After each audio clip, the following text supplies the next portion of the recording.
প্রবাহের গতিশীল অবস্থা পড়াবো আছে তোমাদের। তরল আর গ্যাসকে প্রবাহী বলে কেন?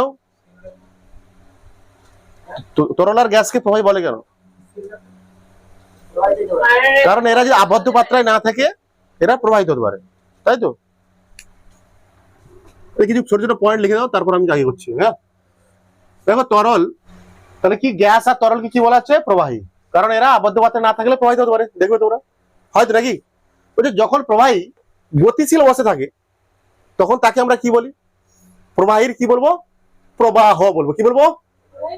প্রবাহীর প্রবাহ। মানে যখন কোন তরল বা প্রবাহী গতিশীল অবস্থায় থাকে তখন তাকে আমরা বলবো প্রবাহীর প্রবাহ। কোন প্রবাহী নলের মধ্যে দিয়ে যায়, ঠিক আছে? এইরকম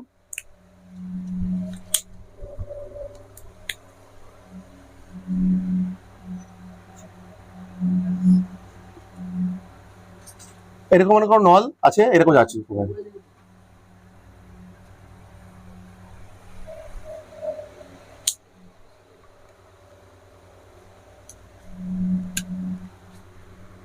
দেখো প্রবাহী, ঠিক আছে? মানে একটা নলের মধ্যে দিয়ে তরল যাচ্ছে, ঠিক আছে? বলছে প্রবাহীর প্রবাহিত হওয়ার সময় যদি প্রবাহের প্রত্যেক বিন্দুতে বেগের মান ও অভিমুখ একই থাকে, মনে করো এখানটায় এ একটা বিন্দু, এখানে বিন্দু বি বিন্দু একটা, এটা একটা কি বিন্দু? সি বিন্দু। বলছে এখন এখানে মনে করো কিছু একটা বেগ আছে, কিছু একটা বেগ আছে, এখানেও কিছু একটা বেগ আছে, এখানেও কিছু একটা বেগ আছে। বলছে এর মান আর অভিমুখ যদি সর্বদা একই থাকে, সবসময় অভিমুখ সর্বদা একই থাকে, সর্বদা লিখতে পারো, সময়ের সঙ্গে সঙ্গে যদি একই থাকে, মানে এখন দেখলাম এখানটা বেগ আছে কত? ভি এ, এই জায়গায় কত? ভি বি, এই জায়গায় কত? V C. এই বেগের মান আর বেগের বেগ, এই বেগের মান এবং অভিমুখ যদি সর্বদা একই থাকবে সময়ের সঙ্গে সঙ্গে, তাহলে বলবো সেটাকে কি প্রবাহ? স্থির প্রবাহ। ধারা রাখো প্রবাহ, একটু করে বলবো আমরা। লিখেছি না? অবশ্যই লিখো। যদি প্রবাহী নলের মধ্যে দিয়ে প্রবাহিত হওয়ার সময় যদি বেগের প্রত্যেক বিন্দুতে বেগের মান ও অভিমুখ সর্বদা একই থাকে তাকে বলা স্থির প্রবাহ। ক্লিয়ার? মানে এটা কি একটা প্রবাহী যাচ্ছে, তরল যাচ্ছে, নলের মধ্যে দিয়ে যাচ্ছে তরল, ঠিক আছে? নলের মধ্যে দিয়ে যাচ্ছে তরল, মনে করলো একটা বিন্দু এ, একটা বিন্দু বি, একটা বিন্দু সি। যদি এখানটা বেগ ভি এ হয়, বেগ ভি বি হয়, এখানে বেগ সি হয়, তাহলে এখানে যদি এখন যা বেগ কিছুক্ষণ পরেও যদি একই থাকে, সবসময় একই থাকতে হবে, এখানে ভি আর ভি সবসময় থাকতে হবে। ভি এর মান কিছু একটা হবে, কিছু 5 metre per, 5 metre per second হতেই পারে, সবসময় থাকতে পারে, সবসময় থাকবে এই মানটা, তাকে বলবো স্থির প্রবাহ। কি বলবো? স্থির প্রবাহ। হ্যাঁ, যেমন নলের মধ্যে দিয়ে ধীরে ধীরে যাচ্ছে একটা তরল, কোন নলের পাইপের মধ্যে দিয়ে জল ধীরে ধীরে যাচ্ছে, বুঝতে পেরেছো? এখন আসবো পড়াচ্ছি, এগুলো সব ইন্ট্রো দিচ্ছি চ্যাপ্টারে, চ্যাপ্টার এখন শুরু হয়নি, ঢুকিলাম সবে। স্থির প্রবাহের ক্ষেত্রে প্রবাহী যে পথে চলে তাকে বলে ধারা রেখা। আমরা আগে কি বলেছিলাম দেখো, বুঝে নাও। যখন স্থির প্রবাহ হবে, স্থির প্রবাহ সামনের দিকে যাচ্ছে, এরকম হলেও হবে, কোনো সমস্যা নেই। স্থির প্রবাহ যাকে আমরা বলবো আদর্শ প্রবাহ বা ধারারেখা প্রবাহ বলবো একটুবারে, ঠিক আছে? নাম পাল্টে দেবো এক্ষুনি আমি। এরকম যাচ্ছে তো, আমরা কি বলেছিলাম এগুলো? যখন তরল যখন প্রবাহিত হয় এক একটা কি ভাবা হয়, এক একটা স্তরে প্রবাহিত হচ্ছে, কি হতে হবে? এগুলো এক একটা স্তর কল্পনা করতে হবে আমাকে, নাকি? স্তর কল্পনা করে লিখে দিচ্ছি এক্ষুনি। বলছে এই যে স্থির প্রবাহের ক্ষেত্রে প্রবাহী যে পথে চলে, এই এক একটাকে বলা হচ্ছে কি? ধারা রেখা। কি বলা হচ্ছে? ধারা রেখা। মানে একটা স্তর মানে কি? একটা রেখা তো, তাই না? এই একটা স্তর মানে এখানে একটা রেখা, এই যে একটা রেখা, এই যে একটা রেখা, এই যে একটা রেখা, এগুলো কি বলা হচ্ছে? প্রবাহী যে পথ দিয়ে চলছে, যে পথে চলাচল করছে তাকে বলছি আমরা কি? ধারা রেখা। ক্লিয়ার? 5 মধ্যে লিখো সব কল্পনা এখানটায়। যখন কোনো প্রবাহী প্রবাহিত হয় তখন সেই প্রবাহকে বিভিন্ন স্তরে কল্পনা করা হচ্ছে। ক্লিয়ার? এই জন্য প্রবাহীর প্রবাহকে স্তরীভূত প্রবাহ বলা হয়। এটা আগে বলেছি তোমাদের, বলেছি কি রে? আগেও বলেছি, প্রথম দিন বলেছিলাম। এই জন্য প্রবাহীর প্রবাহকে স্তরীভূত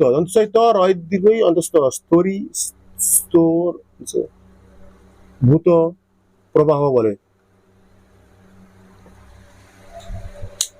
প্রবাহের গতিশীল অবস্থা পড়ছি তো, লেখা হয়ে গেছে তোমার? কি বলছি? কারণ এটা কি, এর কারণ কি? যখন তরল বা গ্যাসকে আমরা বলি প্রবাহী, কেন? যখন এটা খালি পাত্রে থাকে না, এটা কি হয়? প্রবাহিত হয়, তাই তো? বলছে যখন প্রবাহী গতিশীল অবস্থায় থাকে তাকে কি বলবো আমরা? যখন পুরো প্রবাহী গতিশীল অবস্থায় থাকে তখন তাকে বলবো তরলের কি প্রবাহ বলবো, প্রবাহীর প্রবাহ বলবো, তাই না? বলছে একটা নলের মধ্যে দিয়ে যখন তরল প্রবাহিত হচ্ছে মনে করো, যখন সেই তরলের প্রত্যেকটা বিন্দুতে বা সেই প্রবাহের প্রত্যেকটা বিন্দুতে বেগের মান আর অভিমুখ যদি সবসময় কি থাকবে? একই থাকে, তখন তাকে বলবো আমরা স্থির প্রবাহ। মানে এই বিন্দুতে তরলের অভিমুখ কোন দিকে? এইদিকে। বি বিন্দুতে তরলের অভিমুখ কোন দিকে? এইদিকে। দেখো, যা স্পর্শক টানতে হয়, কি টানতে হয়? ট্যানজেন্ট। মানে এই বিন্দুতে তরলের স্পর্শ কোন দিকে হবে তাহলে? এদিকে হবে। বলছে এখানটা সবসময় বেগের অভিমুখ এদিকে থাকবে, এই বিন্দু এদিকে হয়ে যাবে না। এদিকে এই বিন্দুতে তরলের অভিমুখ সর্বদা এদিকে হবে, এদিকে হয়ে যাবে না কখনো। বুঝা গেছে? বলছে এই যে এক একটা ধারা, বলছে স্থির প্রবাহের ক্ষেত্রে দেখা গেছে যে বিভিন্ন স্তরে প্রবাহিত হচ্ছে, এবং এক একটা স্তর মানে কি? একটা রেখার মতো কল্পনা করছি আমরা। এই রেখাগুলোকে বলা হচ্ছে ধারা রেখা। তো এটা বললাম বিভিন্ন স্তরে হয় স্তরীভূত প্রবাহ। ঠিক আছে? দেখো, প্রবাহ দুই প্রকার। প্রবাহ দুই প্রকার। এক নম্বর ভাগ হচ্ছে কি? প্রবাহীর প্রবাহ দুই প্রকার, ধারারেখ বা শান্ত প্রবাহ। ধারারেখ বা শান্ত প্রবাহ। দু নম্বর হচ্ছে অশান্ত প্রবাহ। হেডিং দাও ধারারেখ প্রবাহ। এক নম্বর দিয়ে হেডিং দাও ধারারেখ প্রবাহ।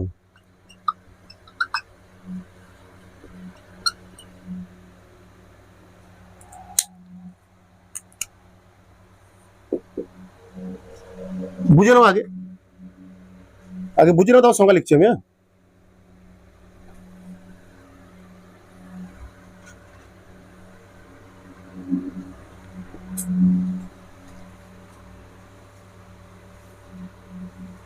দুরকম ছবি হতে পারে, এরকম দুটো ছবি হতে পারে।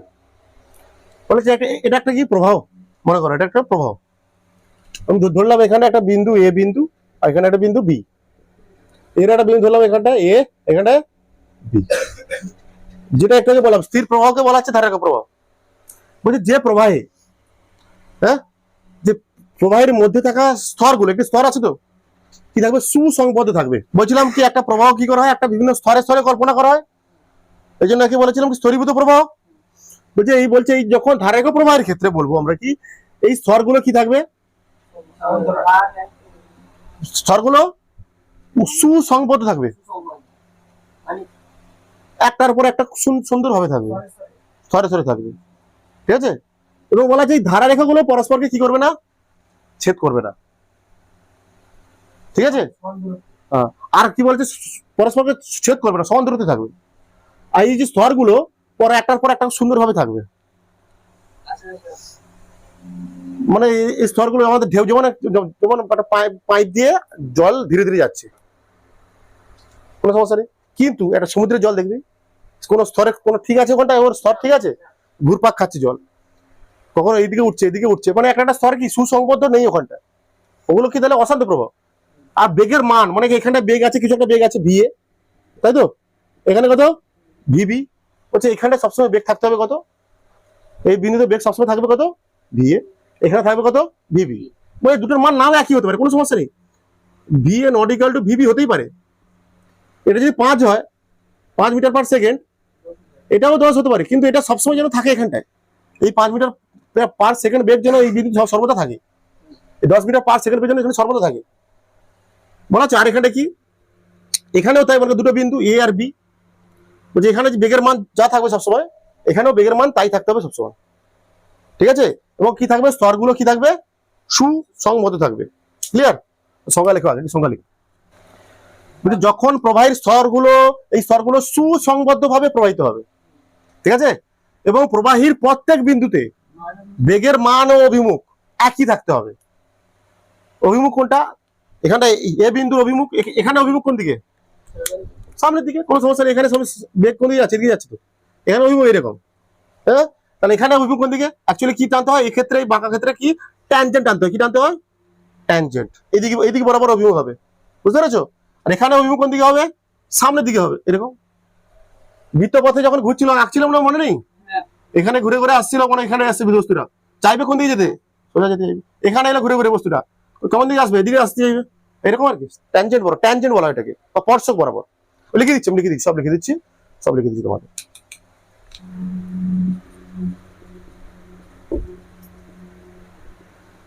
ধারারেখ প্রবাহের বৈশিষ্ট্য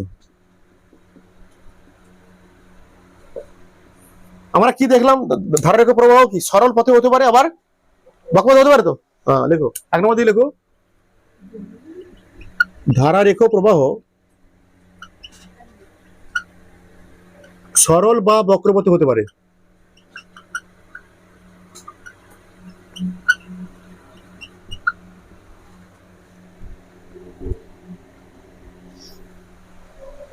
হ্যাঁ, ছবিটা মুছে দিলাম রে। আচ্ছা ঠিক আছে, দেখ, ধারারেখ প্রবাহ কি সরল বক্র হতে পারে বলছে। বলছে ধারারেখগুলি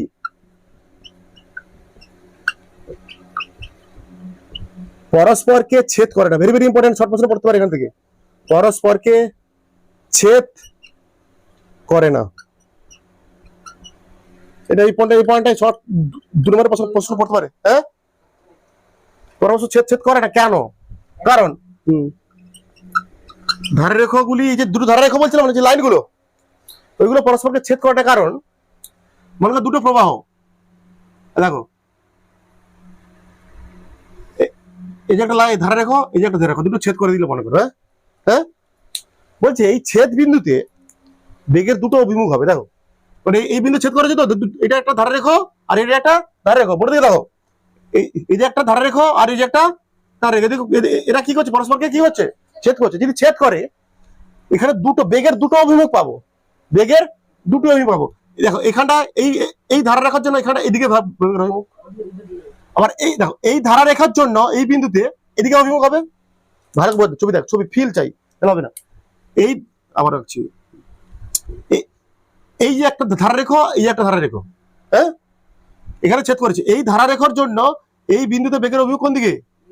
আবার এই ধারা রেখার জন্য এই বিন্দু বেগের অভিমুখ কোন দিকে? এদিকে। দুটো দুটো আলাদা অভিমুখ পাচ্ছি আমরা। আচ্ছা, বেগ কি রাশি? ভেক্টর রাশি, বেগের একটা নির্দিষ্ট অভিমুখ হতে হবে, তাই না? এখানে দুটো অভিমুখ পাচ্ছি, সম্ভব না তো? লেখো কারণ। 3 নম্বর লেখো, এটা ইম্পর্টেন্ট কিন্তু বললাম। বলছে ধারারেখাগুলি পরস্পরকে ছেদ করে না, কারণ ধারারেখাগুলি পরস্পর ছেদ করলে ছেদ বিন্দুতে দুটো অভিমুখ, বেগের দুটো অভিমুখ আমরা পাই। বেগে একটা কি রাশি? ভেক্টর রাশি, একটা নির্দিষ্ট অভিমুখ থাকে, দুটো অভিমুখ থাকা সম্ভব না, এই জন্য। পরের পয়েন্ট লেখো, একটা বুঝে না, পয়েন্ট দেখো, এই যাচ্ছে ভাই এরকম যাচ্ছে মনে করো। হ্যাঁ, একটু বলে দিচ্ছি, সেগুলো আবার পয়েন্ট করে লিখে দিচ্ছি তোমাদের। দেখো এই একটা বিন্দু মনে করো, এই একটা বিন্দু মনে করো। হ্যাঁ, বলছে ধারারেখার যে কোনো বিন্দুতে, ধারারেখার যে কোনো বিন্দুতে অঙ্কিত স্পর্শক ওই বিন্দুর কি হবে? ওই বিন্দুর বেগের অভিমুখ নির্দেশ করে। কি করে? হ্যাঁ, ভালো পয়েন্ট, ভালো পয়েন্ট এটা। বলছে ধারারেখার যে কোনো বিন্দুতে অঙ্কিত, যে কোনো বিন্দুতে অঙ্কিত স্পর্শক, স্পর্শক মানে ট্যানজেন্ট, সোজাসুজি, ঠিক আছে? স্পর্শক কি করবে? ধারারেখার ওই বিন্দুর বা ওই বিন্দুর কি করবে? অভিমুখ, বেগের অভিমুখ, বেগের অভিমুখ, বেগের বেগ বেগ বেগ থাকা মানে কি? একটা প্রবাহ সামনে দিকে যাচ্ছে, এর একটা অভিমুখ থাকবে, তো বেগের অভিমুখ নির্দেশ করবে। দেখো, ধারারেখার কোনো বিন্দুতে অঙ্কিত স্পর্শক, ধারারেখার কোনো বিন্দুতে, যে কোনো বিন্দুতে অঙ্কিত স্পর্শক যদি টানি, সেই বিন্দু থেকে স্পর্শক টানি, তাহলে ওই বিন্দুর ওই যে অভিমুখটা পাবো আমরা, সেটা হবে কি? ওই বিন্দুর বেগের অভিমুখ। পার্টিকুলার এই বিন্দুতে যখন তরল আছে, প্রবাহিত আছে, তখন অভিমুখ কোন দিকে? এইদিকে। যদি এই বিন্দুতে হয়, ওটাকে বললাম যেটা আর কি, এইদিকে হবে বেগের অভিমুখ। বুঝতে পারছিস?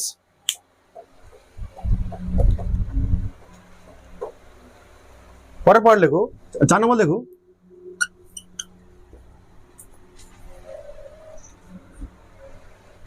যখন তরল প্রবাহিত হচ্ছে, যদি এই ধারারেখাগুলো কোথাও যদি কাছাকাছি থাকে, হ্যাঁ, কাছাকাছি থাকে, তখন বুঝতে হবে কি সেই জায়গায় তরলের বেগ কি হয়?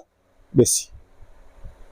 যত বেগ বেশি হবে না, এই রেখাগুলো পরপর কাছাকাছি আসতে থাকে, হ্যাঁ, আরো বেগ বাড়তে বাড়তে বাড়তে বাড়তে বাড়তে বাড়তে কি হয়ে যায়? তখন কি হয়ে যায়, এর মধ্যে ছেদ করা শুরু করে দেয়, ঘাটাঘাটি হয়ে শুরু হয়ে যায়। তখন দেখো ওই জন্য তরল যখন ধীরে ধীরে প্রবাহিত হয় তখন সেটা শান্ত প্রবাহ হয়। যেই বেগ যখন কমতে থাকে, তরলের বেগ যখন বাড়তে থাকে না, কি হয়ে যায়, ওই তরল স্তরগুলো নিচে নিচে নামে বা ধারের রেখাগুলো পরস্পর কাছাকাছি আসতে থাকে। কাছাকাছি আসার ফলে কি হবে, একটা সময় কি হবে, বেগ বাড়ছে, একটা সময় কি হবে, এটা পরস্পর ঘাটাঘাটি শুরু হয়ে যাবে, একটা স্তরের উপর পড়ে যাবে, তখন সেটা কিসে পরিণত হবে, অশান্ত প্রবাহে পরিণত হয়ে যাবে। আসছে এবার দেখো দেখো প্রবাহ নলের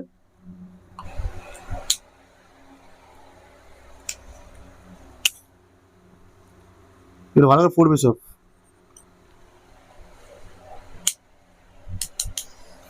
যে প্রবাহ নলের যেখানে ধারারেখাগুলি খুব কাছাকাছি থাকে বা ঘন সন্ধি বিশিষ্ট হয়, সেই স্থানে বেগের মান কি বেশি।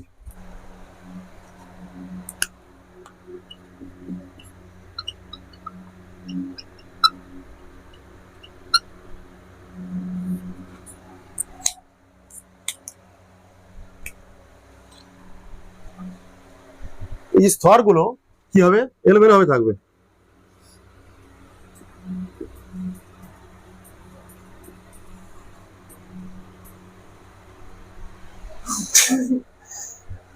একটার পর একটা এই যে বিভিন্ন স্তরগুলো, একটার পর কোনো স্তরগুলো কি আছে, এখানটায় কোনো সুসংবদ্ধ ভাবে আছে। যখন প্রবাহের মধ্যে থাকা স্তরগুলো সুসংবদ্ধ ভাবে প্রবাহিত হয় না, এবং প্রবাহী ধারারেখার বা প্রবাহ পথের যে কোনো বিন্দুতে বেগের মান ও অভিমুখ সর্বদা কি হচ্ছে, এখানটায় পরিবর্তন হচ্ছে। এই যে ধারারেখা, এটা হচ্ছে অশান্ত প্রবাহ, ব্যাস সিম্পল। কিছু আছে এর মধ্যে, সেই প্রবাহকে আমরা বলবো যখন প্রবাহীর প্রবাহ পথের প্রত্যেক বিন্দুতে বেগের মান আর অভিমুখ সর্বদা কি হচ্ছে, পরিবর্তিত হচ্ছে, এবার পাল্টাচ্ছে। নিজের মতো ভাষা লিখতে লিখবে না, কোনো সমস্যা নেই। এবং প্রবাহ পথে কি দেখা যাচ্ছে, সংঘর্ষ এবং সংঘাত দেখা যাচ্ছে। বুঝতে পেরেছো? এই যেমন এই যে প্রবাহীটা, মনে করো এই বিন্দুতে, এখানটা ধারারেখা, এদিকে বেগের অভিমুখ, হ্যাঁ, এখানটায় বেগের অভিমুখ এদিকে, এখানটায় এদিকে, এখানটায় এরকম যাওয়ার চেষ্টা করছে, এখানটায় এরকম যাওয়ার চেষ্টা করছে, এদিকে এরকম, সব যেখানে সেখানে যাওয়ার চেষ্টা করছে, তাই না? এখানে কোনো ধারা রেখা কোনো ঠিক নেই, এখানে স্তরগুলো ঠিক নেই, সব ঘেটে ঘ হয়ে গেছে, ঘূর্ণির সৃষ্টি হচ্ছে এখানটায়। বুঝতে পেরেছো? বলছে এই ধারা রেখা অশান্ত প্রবাহের ক্ষেত্রে যদি কোনো বস্তু থাকে, বলছে এই অশান্ত প্রবাহের ক্ষেত্রে কোনো যদি বস্তু থাকে এর মধ্যে, সেখানে কি হয়, ঘূর্ণন সৃষ্টি হয়। তখন কি সৃষ্টি হয় তার মধ্যে, ঘূর্ণন। যখন পাহাড় থেকে যখন জল পড়ে, পাহাড়ের ধাক্কা খেয়ে জল কি হয়, ঘুরতে থাকে, আবর্ত করে দেখা যায়। তখন পাহাড়ের থেকে যখন জল পড়তে থাকে না, পাহাড়ে কি, পাহাড় বড় বড় পাহাড় চালিয়ে, পাহাড় আছে, ছোট ছোট পাথরের কি বলে ওগুলোকে, টিলা বলে, কি বলে, সেখান থেকে এটা আবর্ত গতির সৃষ্টি হয় বা ঘূর্ণন গতির সৃষ্টি হয় তার পিছনে। দেখো একটা পয়েন্ট লিখে রাখো, এইটা কোনো বস্তু থাকলে কি হয়, সেখানে ঘূর্ণন বা আবর্তন গতির সৃষ্টি হবে। বুঝতে পেরেছো? আবর্ত বলা হচ্ছে, আবর্তন দিতে পারে, কোনো সমস্যা নেই, আবর্ত বলে।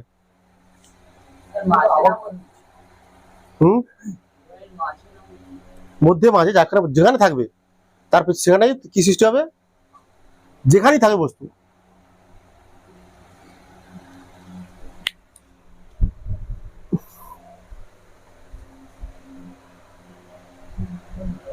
কিছু নোট লেখো, ভালো জিনিস লেখো। ধারা লেখো প্রবাহের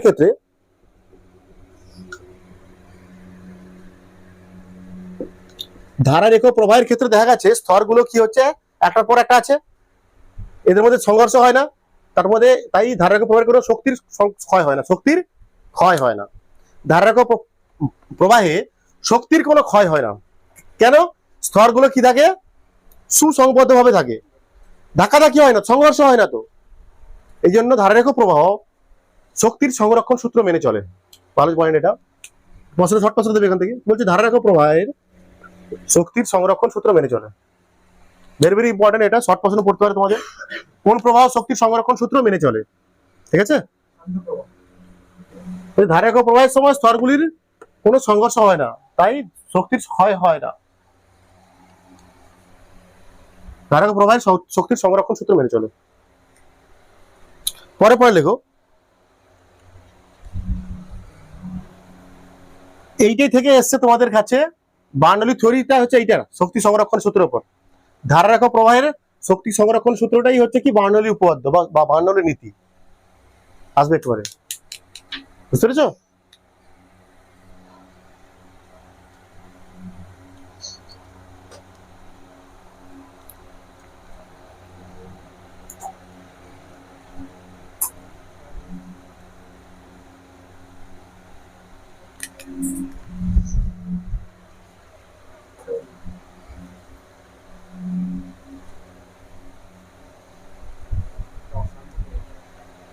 এটা হচ্ছে অশান্ত প্রবাহ চলছে। অশান্ত যেমন আমাদের যেমন সমুদ্রের ঢেউ, সমুদ্রের ঢেউ তো একটা এরকম আছড়ে পড়ছে, সে এদিক দিয়ে আছড়ে পড়ছে, এটা অশান্ত প্রবাহ। হ্যাঁ, সমুদ্রের ঢেউ কোনো সমস্যা নেই। জলপ্রপাত হচ্ছে অশান্ত প্রবাহের উদাহরণ। শান্ত প্রবাহের হবে কি তাহলে? নলের মধ্যে দিয়ে, কোনো পাইপের মধ্যে দিয়ে ধীর গতিতে জল, কম বেগ যুক্ত তরলের প্রবাহ। মানে বলতে হবে কোনো পাইপের মধ্যে দিয়ে কম বেগে থাকা কোনো তরলের প্রবাহ, এটা হচ্ছে কি অশান্ত প্রবাহ। কম বেগে। ধারারেখ প্রবাহ মানে কি? যখন তরল ধীর গতিতে প্রবাহিত হচ্ছে, কার মধ্যে দিয়ে? কোনো পাইপের মধ্যে দিয়ে বা কোনো কিছুর মধ্যে দিয়ে, যখন তরল ধীর গতিতে প্রবাহিত হয়। এবার মনে করো ওই প্রবাহীর বেগটা আমি ধীরে ধীরে বাড়াচ্ছি, ধীরে ধীরে বাড়াচ্ছি, বাড়াতে বাড়াতে দেখা যায় ওই ধারারেখাগুলো যত বাড়াবো, ধারারেখাগুলো কি হবে? ধীরে ধীরে কাছাকাছি আসতে থাকে। কি হতে থাকে? কাছাকাছি আসতে থাকে। যত বেগ বাড়বে ধারারেখাগুলো কাছাকাছি আসবে। একটা সময় বেগ বাড়তে বাড়তে দেখা যাবে ওই ধারারেখ প্রবাহ অশান্ত প্রবাহে পরিণত হয়ে গেছে। একটা নির্দিষ্ট সীমার পর গিয়ে ধারারেখ প্রবাহটা অশান্ত প্রবাহের মধ্যে সৃষ্টি হয়েছে। মানে স্তরগুলোর মধ্যে তখন কি দেখা যাচ্ছে? সংঘর্ষ দেখা যাচ্ছে। আর স্তরগুলো সুসংবদ্ধ ভাবে নেই। আর স্তরগুলো কি সুসংবদ্ধ ভাবে নেই, বা ওই প্রবাহের প্রত্যেক বিন্দুতে বেগের মান আর অভিমুখ কিন্তু একই নেই। যেই ছেদ করছে কি হচ্ছে? বেগের মান কি হয়ে যাচ্ছে? আলাদা যাচ্ছে। মানে এখান থেকে আমরা বলছি যে তাহলে ধারারেখ প্রবাহের কি বেগ বাড়াচ্ছি আমি, ধারারেখ প্রবাহের বেগ বাড়াচ্ছি, বাড়াতে দেখা যাবে একটা সময় পর ওই ধারারেখ প্রবাহ কিসে পরিণত হচ্ছে? অশান্ত প্রবাহে পরিণত হচ্ছে। তাহলে ওই বেগকে আমরা কি বলবো? ওই একটা ম্যাক্সিমাম সীমা যাওয়ার পর, এই প্রথম বাড়ালাম 50, তারপর বাড়ালাম 70, তারপর বললাম 80, তারপর বললাম 90, তারপর বললাম 100। কিন্তু 100 পর যদি 101 করলাম আমি, প্রবাহীর বেগকে যখন 101 করলাম, দেখা গেল সেই প্রবাহী আর শান্ত প্রবাহী নেই, বা ধারারেখ তখন সে হয়ে গেছে কিসে? অশান্ত প্রবাহী। ঠিক আছে? ওই যে সর্বোচ্চ সীমাটাকে কি বলছি? বেগের ওই সর্বোচ্চ সীমাকে কি বলবো? সংকট বেগ বলবো। কি বলবো? সংকট বেগ। আচ্ছা, বইতে সব আছে, বইতে সব আছে। কি বলবে কে? সংকট বেগ। Very very important. লেখো সংকট বেগ, বেগ ভেরি ভেরি ইম্পর্টেন্ট লেখো। বা তুমি আরো ভালো করে লিখতে পারো, ধারারেখ প্রবাহের সর্বোচ্চ বেগকে, এটা মনে রাখার জন্য, ধারারেখ প্রবাহের সর্বোচ্চ বেগকে সংকট বেগ বলে। আচ্ছা, সংকট উষ্ণতা কাকে বলে? বল, বল। কি বললাম? রেনল্ডস সংখ্যাটা কি?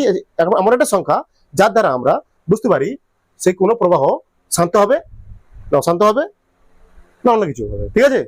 বুঝতে পারছো কি বলছি? রেনল্ডস সংখ্যা হচ্ছে এমন একটা সংখ্যা যার দ্বারা আমরা বুঝতে পারবো কি একটা প্রবাহ, যে সেই সংখ্যাটা মানে কোনো প্রবাহের রেনল্ডস সংখ্যা 1000, কত সংখ্যা? 1000, রেনল্ডস সংখ্যা 1000, তখন সেই প্রবাহটা কি হবে? ধারারেখ হবে না অশান্ত হবে? ঠিক আছে? বুঝতে পারছিস? মনে করো কোনো প্রবাহীর রেনল্ডস সংখ্যা 4000, সেটা কেমন হবে? বুঝা যাচ্ছে? বলছে রেনল্ডস সংখ্যা হচ্ছে এমন একটা সংখ্যা যার মানের দ্বারা আমরা বুঝতে পারবো একটা প্রবাহী শান্ত প্রবাহ নাকি অশান্ত প্রবাহ। আমরা এক্ষুনি কি বললাম? সংকট বেগ করলাম তো।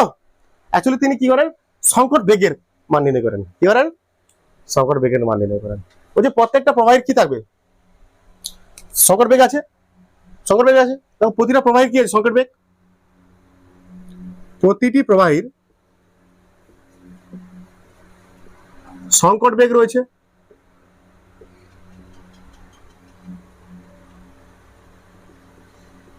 স্বাভাবিক, রোয়াটা থাকাটা স্বাভাবিক। প্রত্যেকটা ধারারেখ প্রবাহীর এই সূত্র কোথায় হবে প্রযোজ্য হবে? ধারারেখ প্রবাহীর ক্ষেত্রে। কারণ ধারারেখ প্রবাহীর ক্ষেত্রে এই সূত্র প্রযোজ্য, বা আদর্শ তরলের ক্ষেত্রে বা আদর্শ প্রবাহীর ক্ষেত্রে। ওই যে প্রতিটা প্রবাহীর সংকট বেগ রয়েছে, ধরে নিলাম সংকট বেগের মান কত? বেগ মানে কি রে? বেগ মানে ভিতরে প্রকাশ করি। সংকট মানে হচ্ছে কি বলতো? সংকট বেগ হচ্ছে ক্রিটিক্যাল। সংকট ইংরেজি হচ্ছে কি? ক্রিটিক্যাল। সংকট বেগের ইংরেজি হচ্ছে ক্রিটিক্যাল। ক্রিটিক্যাল কি? ভেলোসিটি। মানে সি দিয়ে প্রকাশ করবো ক্রিটিক্যাল, অ্যাকচুয়ালি ভিসি। ও কি বলবো? ভিসি। প্রতিটি প্রবাহীর কি আছে? সংকট বেগ রয়েছে, জানি আমরা, স্বাভাবিক। একটা সর্বোচ্চ বেগ যাবে, সে যাওয়ার পর সে কি হয়ে যাবে? অশান্ততে পরিণত হবে। এইটাই তো সংকট বেগ মানে কি? যে একটা ধারারেখ প্রবাহী যে বেগ লাভ করলে, যে লাভ ম্যাক্সিমাম লাভ, যে বেগ ম্যাক্সিমাম লাভ করার পর তার থেকে বেশি হলে সে কি হয়ে যাবে? অশান্ত হয়ে যাবে। বা ধারারেখ প্রবাহীর সর্বোচ্চ বেগকে বলছি আমরা সংকট বেগ। মনে করো একটা, ধরে নাও একটা পাত্রে একটা নল দিয়ে কি যাচ্ছে? তরল প্রবাহিত হচ্ছে, ঠিক আছে? যে তরল যাচ্ছে তার ঘনত্ব ধরে নিলাম, একটা তরলের ঘনত্ব থাকে তো নাকি? যে তরল যাচ্ছে বা যে প্রবাহী যাচ্ছে তার ঘনত্ব কত ধরে নিলাম? রো। কত? রো। ঘনত্ব রো দেওয়ার প্রকাশ করি আমরা। ধরে নাও এই এই এই এই এই যে নলটার ব্যাসার্ধ, নলটির ব্যাসার্ধ কত?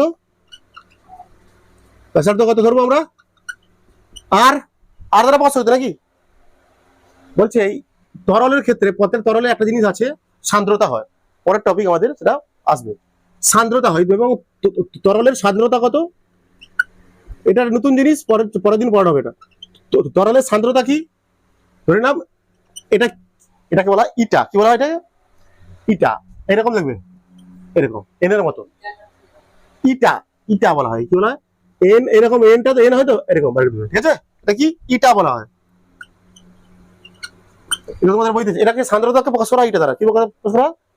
ইটা দ্বারা।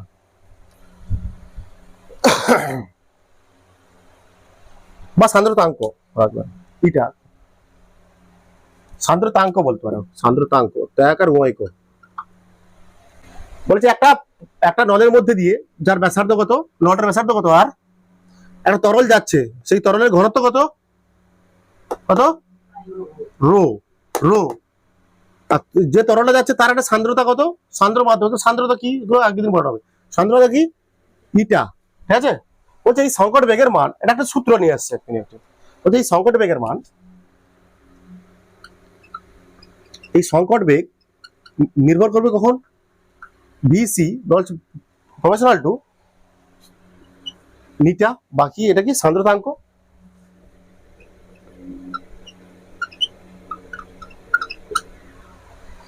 মানে প্রত্যেকটা প্রবাহীর একটা সান্দ্রতাঙ্ক হয়। বায়ুর হবে, তরলের হবে। সান্দ্রতাঙ্ক ধরে নিলাম এই এই তরলের সান্দ্রতাঙ্ক কি? ইটা। জাস্ট মনে রাখো, আগের দিন এগুলো পড়ানো হবে। সান্দ্রতাঙ্ক কি? ইটা। ভিসি প্রফেশনাল টু কত? এন। ইটা বলা হচ্ছে কি? মানে সান্দ্রতাঙ্ক যত বেশি হবে তরলের সংকট বেগ কত হবে? ওই তরলের সংকট বেগ কত হবে? যত ইটা বেশি। সমানুপাতিক সম্পর্ক মানে কি রে? জানিস তো নাকি এগুলো? কি সমানুপাতিক সম্পর্ক? এটা যত বেশি এটা তত বেশি হবে। সরল সম্পর্ক আছে এটা। মানে সংকট বেগের সঙ্গে সান্দ্রতাঙ্কের কি সম্পর্ক? সম্পর্ক। মানে সান্দ্রতাঙ্ক কোনো মাধ্যমে সান্দ্রতাঙ্ক বাড়লে সংকট বেগ কি হবে? বাড়বে। ঠিক আছে? তাহলে দেখো এই সংকট বেগ কার উপর নির্ভর করবে? তরলের ঘনত্বের উপর। 1/, ঘনত্বের কি কার সম্পর্ক? 1/, ব্যস্ত সম্পর্ক। ঘনত্বের সঙ্গে তরলের ঘনত্বের সঙ্গে কি সম্পর্ক আছে? এটা ব্যস্ত সম্পর্ক।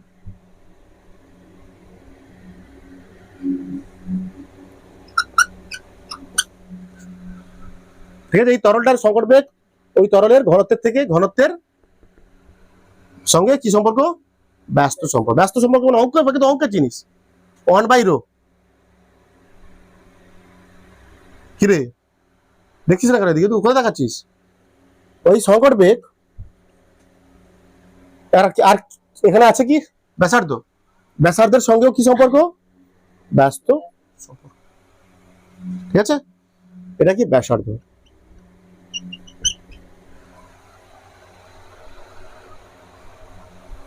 তাহলে এখানে দেখতে পাচ্ছি আমরা এই তিনটাকে একসঙ্গে লিখতে পারি, একসঙ্গে তিনটে লেখো একসঙ্গে বিসি।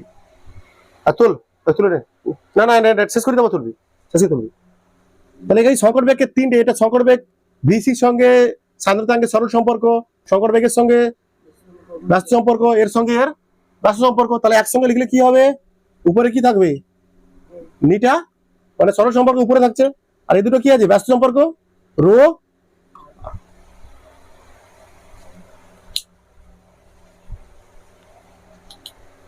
দেখো এখন বাকি আছে, বাকি আছে, বাকি বাকি যাবো।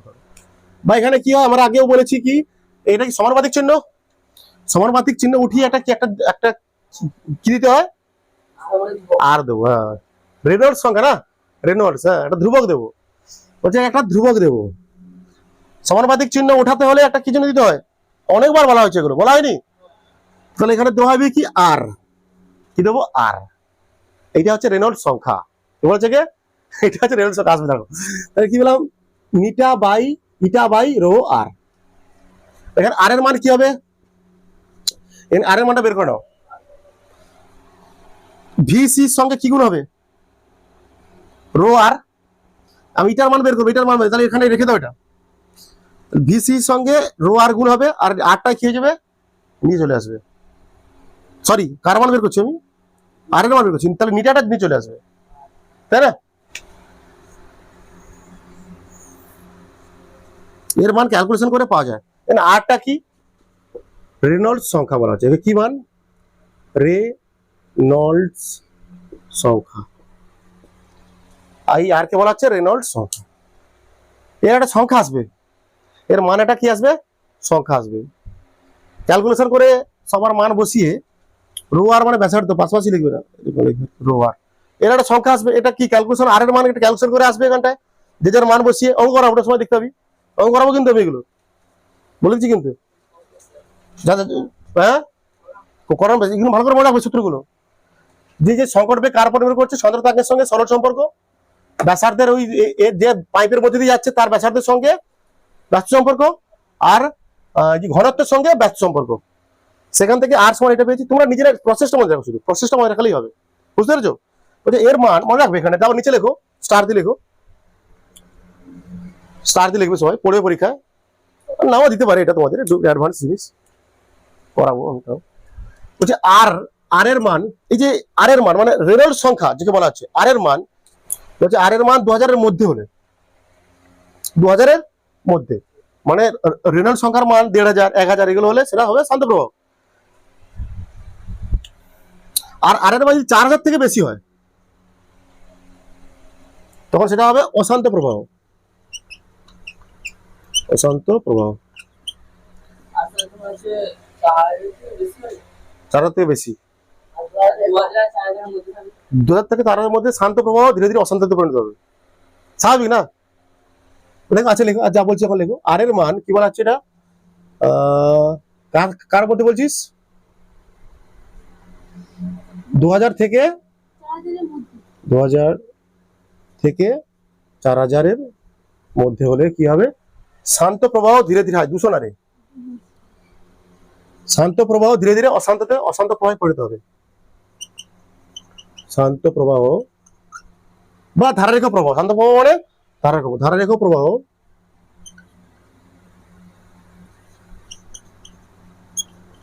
ধীরে ধীরে অশান্ত প্রবাহে পরিণত হবে, পরিণত।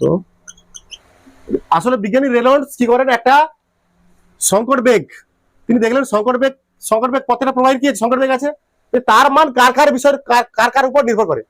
দেখো সংকট বেগ কার উপর নির্ভর করছে দেখতে পাচ্ছি আমরা, যদি পরীক্ষা পড়ে তোমাদের সংকট বেগ কোন কোন বিষয়ের উপর নির্ভর করে, তরলের ঘনত্ব, সান্দ্রতা আর ব্যাসার্ধ। কেমন হবে সম্পর্ক, এটা একটার সঙ্গে সরল সম্পর্ক, দুটোর সঙ্গে ব্যস্ত সম্পর্ক, সেটা ব্যাপারটা আলাদা। সেখান থেকে মান বেরিয়েছে, এটা মান বের করেছি আমরা,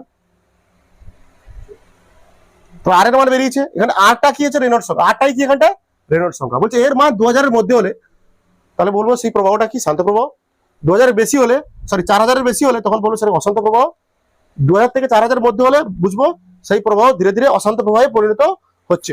তোমরা সমস্যা হলে বলবে আমাকে। দেখো তরল প্রবাহের হার তোমাদের বইতে আছে, বইয়ের টপিক, বই করে দেখো। তরল প্রবাহের হার, প্রবাহের হার বা rate of flow of liquid, rate of flow of liquid, rate of flow of liquid, তরল প্রবাহের হার। ঠিক আছে, আচ্ছা না ওইটাই তো, ওইটাই বলছি নির্ণয় করবো, দাঁড়া তোর বই দিয়ে জানি সেটা করাবো আমি, ওই জন্য বলছি তরল প্রবাহের হার নির্ণয়। আচ্ছা না, দেখো তরল প্রবাহের হার, তরল প্রবাহের হার আগে কি জিনিস? তরল প্রবাহিত হয় কার মধ্যে দিয়ে? কোন নলের মধ্যে দিয়ে। একটা মনে করো একটা সুষম নল আছে, কি আছে এটা? সুষম নল। ঠিক আছে, সুষম নলটা সুষম মানে সমান, সুষম নল।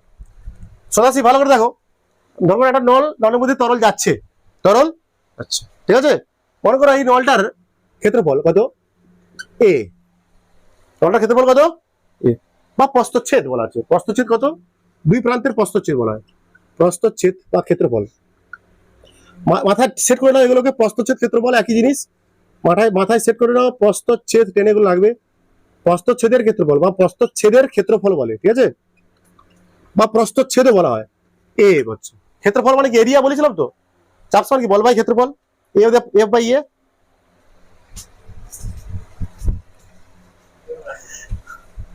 এবং যে তরল যাচ্ছে তার ঘনত্ব ধরে নিলাম, তরলের ঘনত্ব কত, পাশে এগুলো লিখতে হবে, তরলের ঘনত্ব সবসময় রো। বলছে একটা নল যার ক্ষেত্রফল হচ্ছে এ, এবং একটা ওর মধ্যে দিয়ে তরল প্রবাহিত হচ্ছে যার ঘনত্ব কত, রো, এবং ওর মধ্যে দিয়ে যে তরলটা যাচ্ছে, যে তরলটা যাচ্ছে তার বেগ কত, ভি, যে যাচ্ছে তার বেগ কত, ভি, তরলের বেগ, এগুলো সব লিখতে হবে, ভি। বলা আছে তরল প্রবাহের হার কাকে বলবো? বলছে কোন প্রবাহীর যে কোনো প্রস্থচ্ছেদের মধ্যে দিয়ে, মানে যে কোনো ক্ষেত্রফলের মধ্যে দিয়ে, যে কোনো প্রস্থচ্ছেদের মধ্যে দিয়ে প্রতি সেকেন্ডে যে আয়তনে সুষম না হতে পারে, সেটা পরে আসছে, ওটা এক্সে করবো, সেটা ধারক প্রবাহের ক্ষেত্রে। ঠিক আছে, এখন সুষম আঁকা বোঝানোর জন্য বলছি। বলছে কোন নলের মধ্যে দিয়ে বা কোন প্রবাহ নলের মধ্যে দিয়ে বা প্রবাহ নলের যে কোনো প্রস্থচ্ছেদের মধ্যে দিয়ে, যে কোনো প্রবাহ নলের যে কোনো প্রস্থচ্ছেদের মধ্যে দিয়ে, ঠিক আছে, একক সময়ে যে আয়তনের তরল প্রবাহিত, যে আয়তনের, কি বললাম, কোন প্রবাহ নলের যে কোনো প্রস্থচ্ছেদের মধ্যে দিয়ে একক সময়ে বা প্রতি সেকেন্ডে, যা খুশি, এর মানটা লিখে দাও। তরল প্রবাহের হার সমান, তরলের প্রবাহের হার বা তরল প্রবাহের হার, তরল প্রবাহের হার সমান আমরা কি দেখতে পাচ্ছি, একক সেকেন্ডে বা একক সময়ে বা প্রতি সেকেন্ডে যে আয়তন তরল প্রবাহিত হয়। তরল প্রবাহের হারটা আসলে কি, একক সময়ে যে আয়তন তরল প্রবাহিত হয়।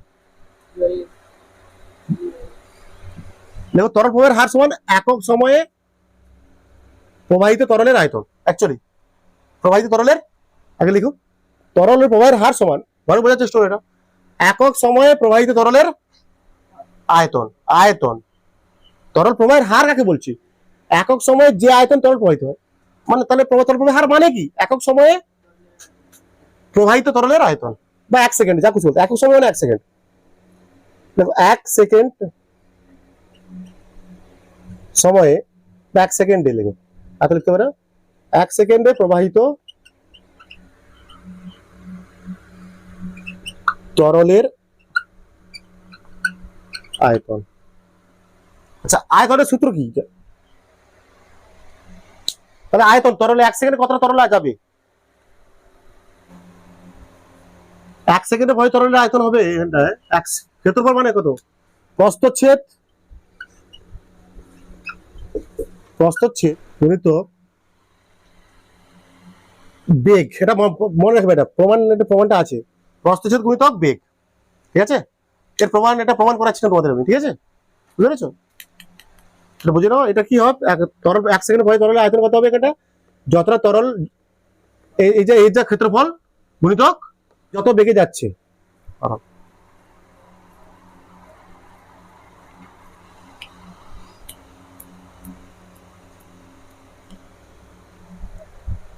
প্রস্থচ্ছেদ গুণিতক বেগ বা প্রস্থচ্ছেদের ক্ষেত্রফল গুণিতক বেগ, মানে a ইন্টু ভি। বেগ মানে ভি। প্রস্থচ্ছেদ গুণিতক বেগ a ইন্টু ভি বলছে, এটার মান কি হয়, সর্বদা ধ্রুবক হয়।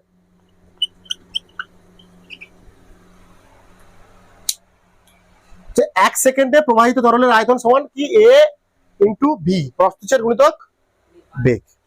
আয়তন না বেগ, এটা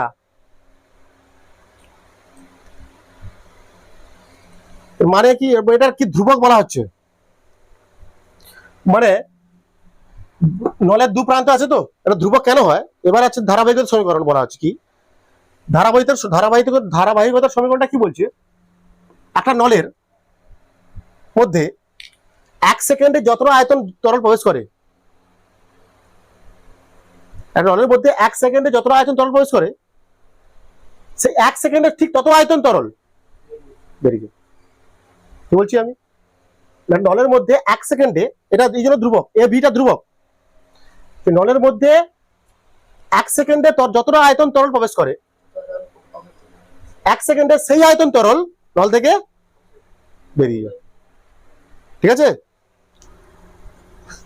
1 সেকেন্ডে নলে যত আয়তন তরল প্রবেশ করে, 1 সেকেন্ডে সেই আয়তন তরল নল থেকে নির্গত হয়। মানে এখানটা কি বলা হচ্ছে, 1 সেকেন্ডে প্রবাহিত তরলের আয়তন কত, এটাই তো, মানে 1 সেকেন্ড যতটা প্রবেশ করছে, কতটা প্রবেশ করছে, এ ভি নাকি, এ ভি, আর সেই 1 সেকেন্ডে কতটা তাহলে প্রবেশ করছে, এ ভি, তাহলে বেরোবে আবার কত, এ ভি। মানে এখানে এ ভি সমান কি, এটা ধ্রুবক। প্রমাণটা কি করাবো না বুঝিয়ে দেবো শুধু, হ্যাঁ প্রমাণটা কি করাবো, সূত্রটাই লাগবে শুধু তোমাদের, সূত্রটাই করলে হবে। আচ্ছা ঠিক আছে, সূত্রটাই করে দিচ্ছি, প্রমাণ করাচ্ছি না।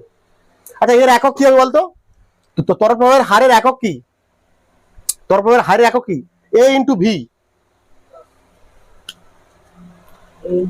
ইন্টু ভি কি তো, ইন্টু ভি তো, এ মানে কি প্রস্থচ্ছেদ, ভি মানে কি বেগ।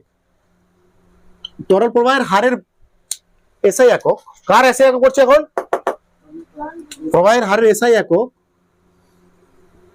কত, এ মানে কি ক্ষেত্রফল, ক্ষেত্রফলের একক কি মিটার স্কয়ার, গুণিতক বেগ, বেগের একক কি মিটার পার, তাহলে কি বললাম, metre to the power 3 per second.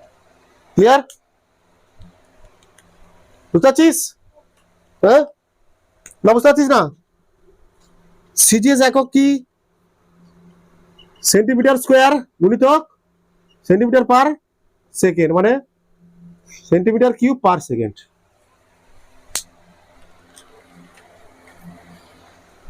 SI একক কি মিটার, দেখতে তো সহজ জিনিস। এর একক কি, এর এসআই একক কি, ক্ষেত্রফল এসআই একক কি মিটার স্কয়ার, গুণিতক বেগের এসআই একক কি মিটার পার সেকেন্ড। এই যে এখান থেকে এসছে, তোমার কি এসছে, ঠিক আছে। এবার লেখো তোমরা ধারাবাহিকতার সমীকরণ, আমি প্রমাণ করাচ্ছি, তাহলে বেশি সময় দিয়ে করাচ্ছি না। ধারাবাহিকতার সমীকরণ,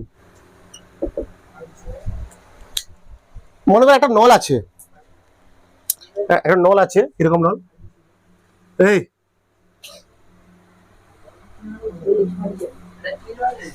এরকম না, এটা এক পাশ সরু এক পাশ মোটা, ঠিক আছে।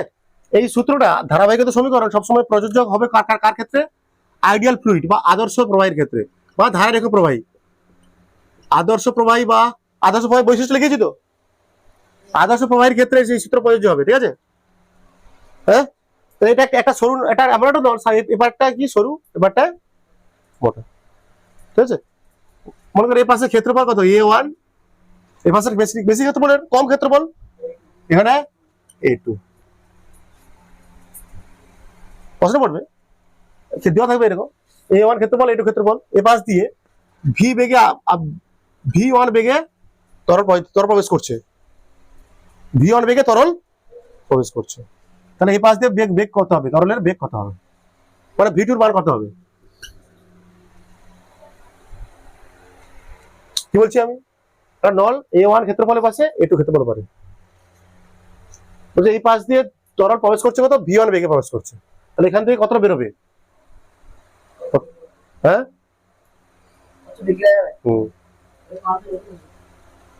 অলরেডি করে দিয়েছি তোমাদের, এটা প্রমাণটা দরকার নেই তোমাদের, প্রমাণ করাচ্ছি না আমি। কি বলতে হবে, কি বলবো এটা করতে হবে না, মাথা ঘুরে হয়ে যাচ্ছে আমার, ঠিক আছে? 11 এটা 11 প্রমাণ আছে, 11 প্রমাণটা আছে, জাস্ট তোমাদের প্রমাণটা বুঝে নাও। একটু আগে করলাম কি, 1 সেকেন্ডে প্রবাহিত তরলের আয়তন, 1 সেকেন্ডে যে আয়তন তরল প্রবেশ করছে এখানটায়, তাই তো? বা তরল হার মানে কি, 1 সেকেন্ডে যতটা আয়তন তরল প্রবেশ করছে বা প্রবাহিত হচ্ছে, এখানে প্রবেশ করবে সেই আয়তন তরল এখানটা 1 সেকেন্ডে সেই বেরোবে। মানে এখানে কি হবে সূত্রটা, আলটিমেট সূত্রটা A1 V1, আমরা জানি একটু আগে শিখেছি কি A V সমান কি হয়, ধ্রুবক, শিখেছি তো? মানে এটা মনে করো সি প্রান্ত, এটা সি প্রান্ত, এটা বি প্রান্ত, A1 V1 মানে ধ্রুবক তো, মানে এ পাশে এ ভি যা হবে এবারেও এ ভি তাই হবে। মানে যদি এখানে এর ক্ষেত্রে বলতে যাই, সি দিয়ে বা সি প্রান্ত দিয়ে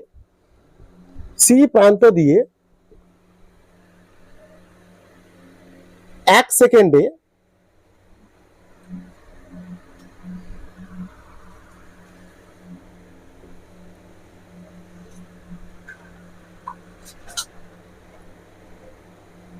যে আয়তন তরল প্রবেশ করছে, এই ক্ষেত্রে বলছি এবি কি ধ্রুবক সবসময়?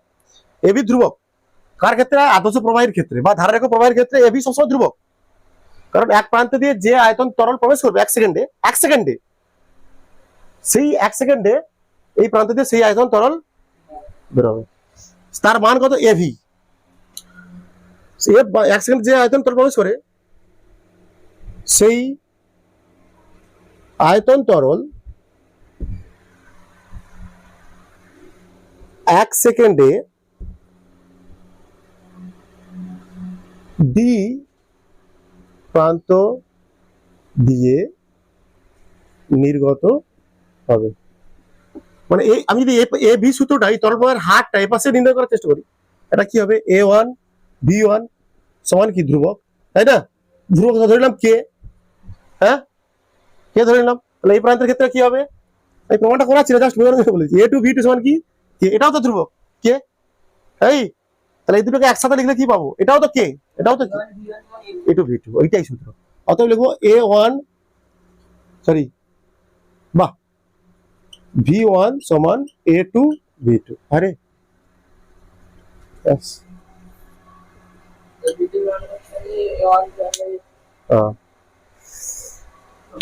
বলছে কি একটা নল আছে, নলের এক প্রান্ত দিয়ে জল তরল প্রবেশ করছে কত মিটার পার সেকেন্ড হয়ে যায়?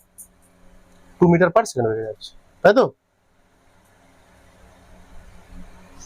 বলছে নলের এক প্রান্তের ব্যাসার্ধ কত? R1 কত? 1 মিলিমিটার। অপর প্রান্তের ব্যাসার্ধ কত? R2 কত? 2 মিলিমিটার। তাহলে এই প্রান্ত দিয়ে জল কত বেগে বেরোবে? তাহলে অপর প্রান্ত দিয়ে জল কত বেগে বেরোবে? আমরা জানি কি A1 সমান V1, A1 ইন্টু V1 সমান A2 ইন্টু V2। এটা বইতে আছে তোমাদের, কথা বলছি। A1 মানে কি? এ মানে কি? ক্ষেত্রফল। এ মানে কি? ক্ষেত্রফল তো লিখলাম তো, লিখেছি তো, প্রমাণ করেছি তো ক্ষেত্রফল। আর বেগ কি ছিল? বেগ, সরি ভি কত ছিল? বেগ। ক্ষেত্রফলের সূত্র কি? এবারে কি আসলে কি আছে দেখতে পাচ্ছি আমরা?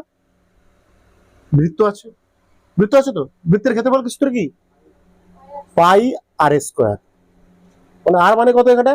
R1 স্কোয়ার হবে ইন্টু কত? V1 মানে V1 কত পরে মান পরে লিখছি আমি।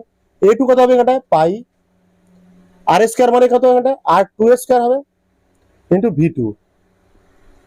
পাই পাই ক্যান্সেল, আর এর মান কত? এ পাশে R1 এর মান কত? 1 স্কোয়ার ইন্টু ভির মান কত? 2। টু তো, তারপর এখানে R2 মানে কত 2a স্কয়ার ইনটু কত V2, মানে পাশে 2 থাকবে, এ পাশে হবে 4 V2, 2 1 বা 1 সমান 2 V2 বা V2 সমান 1/2 মানে 0.5 মিটার পার সেকেন্ড। জলের এই প্রান্ত দিয়ে যতটা জল 1 সেকেন্ডে প্রবাহিত হবে, হ্যাঁ, বা প্রবেশ করবে, এই প্রান্ত দিয়ে তরল যত 1 সেকেন্ড যতটা তরল প্রবেশ করবে, সেই আয়তন তরল 1 সেকেন্ডে এই পাশ দিয়ে নির্গত হবে। তরল প্রবাহের হার মানে এই পাশ দিয়ে তরল প্রবাহের হার মানে কি 1 সেকেন্ডে কতটা তরল যাচ্ছে, যত আয়তন তরল যাচ্ছে 1 সেকেন্ডে যত আয়তন তরল যাচ্ছে। তার সূত্র কি করেছিলাম একটু আগে, পরের টপিক করেছিলাম যে তরল প্রবাহের হার সমান 1 সেকেন্ডে প্রবাহিত তরলের আয়তন মানে a ইন্টু v মানে প্রস্থচ্ছেদ গুণিতক বেগ। এইটাকে ধারাবাহিকতা সমীকরণের ক্ষেত্রে আমরা দেখবো একটা নল, এক প্রান্ত সরু নল, এক প্রান্ত মোটা নল, এর ক্ষেত্রেও কি হবে ওই সূত্রটা কাজে লাগবে। কি ধারাবাহিক সমীকরণ বলা হচ্ছে কি, এই পাশ দিয়ে যতটা তরল 1 সেকেন্ডে প্রবেশ করবে, যতটা আয়তন তরল 1 সেকেন্ডে প্রবেশ করবে, যতটা আয়তন তরল 1 সেকেন্ডে প্রবেশ করবে, কতটা আয়তন তরল a1 b1, সিম্পল হবে।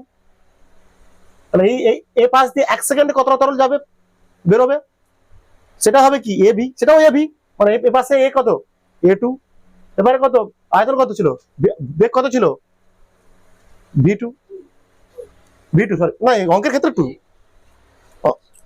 এখানে সূত্রটা কত বলছি আমি v2, তাহলে a1 v1 মানে কি ধ্রুবক, এটা সূত্র, এটা ধ্রুবক, এটা সূত্র, এটা মেন জিনিস। যতটা আয়তন 1 সেকেন্ডে প্রবেশ করবে সেই আয়তন তরল 1 সেকেন্ড এখান থেকে প্রবেশ করবে, মানে এ ভি কি সেখানটা সবসময় কি থাকবে ধ্রুবক থাকবে, এ ভি মানে তরল প্রবাহের হার কি থাকবে ধ্রুবক। তরল প্রবাহের হার মানে কি 1 সেকেন্ডে প্রবাহিত তরলের আয়তন, 1 সেকেন্ডে প্রবাহিত তরলের আয়তন, তার মান কত এ ভি। এ ভিটা এখানটা আমি এই ওই কন্ডিশনটা এখানে প্রয়োগ করছি আমি, মানে a1 v1 সমান ধ্রুবক, ওই কন্ডিশনটা আমি এখানটা প্রয়োগ করছি ওই কন্ডিশনটা আমি ওইখানটা প্রবেশ করছি এ ভি, এখানেও কি ধ্রুবক, মানে a2 v2 মানে কি ধ্রুবক, তাহলে দুটোই ধ্রুবক, তো দুটোর মানে তো একই হয়ে যাচ্ছে, সমান a1 v1 সমান a1 ইন্টু v1 সমান a2 ইন্টু v2।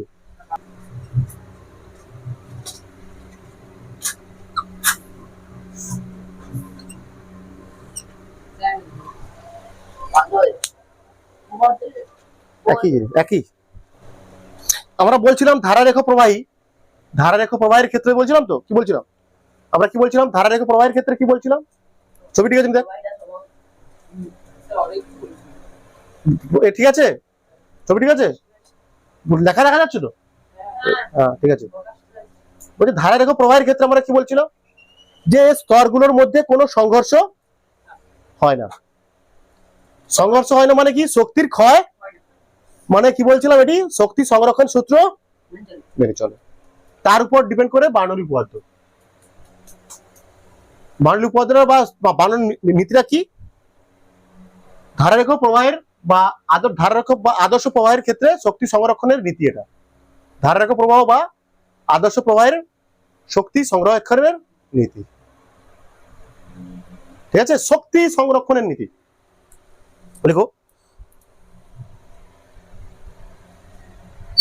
এটা আসলে কি ধারারেখ এই বন্ধুর প্রবাহের শক্তি সংরক্ষণের নীতি।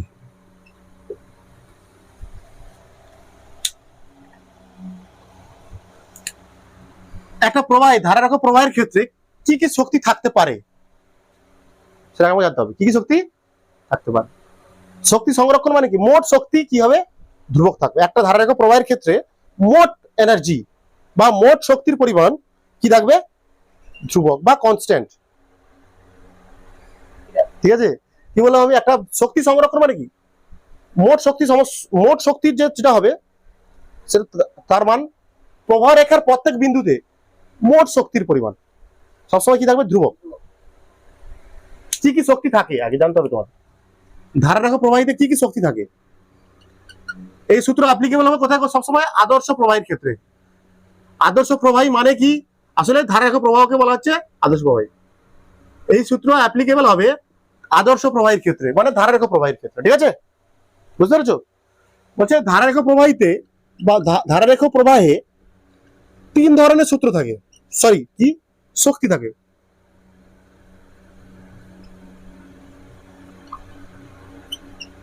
তিনটি শক্তি থাকে, ভালো করে বোঝো। 1 নম্বর কি শক্তি আছে তোমার? 1 নম্বর হচ্ছে চাপ শক্তি।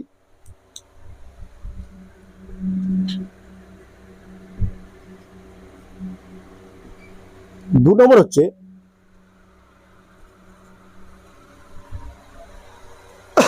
গতি শক্তি। 3 নম্বর হচ্ছে স্থিতি শক্তি।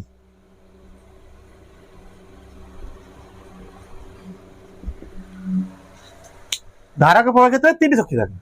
এই বার্নৌলির নীতি কি? এটা শক্তি সংরক্ষণের নীতির উপর কাজ করছে এটা। ঠিক আছে, ধারারেখ তিনটি শক্তি আছে। কিরকম? মনে করেন একটা ধারারেখ প্রবাহ, এটা কি ধারারেখ একটা প্রবাহ? ধারারেখ প্রবাহ। ধরো আমি 3টে বিন্দু, এটা এগুলো কি ধারা রেখা বলা হয়? এগুলো কি বলা হচ্ছে? ধারা রেখা। ভালো করে বোঝো এবার। এগুলো এই ধারা রেখার উপর একটা বিন্দু ধরলাম এ বিন্দু,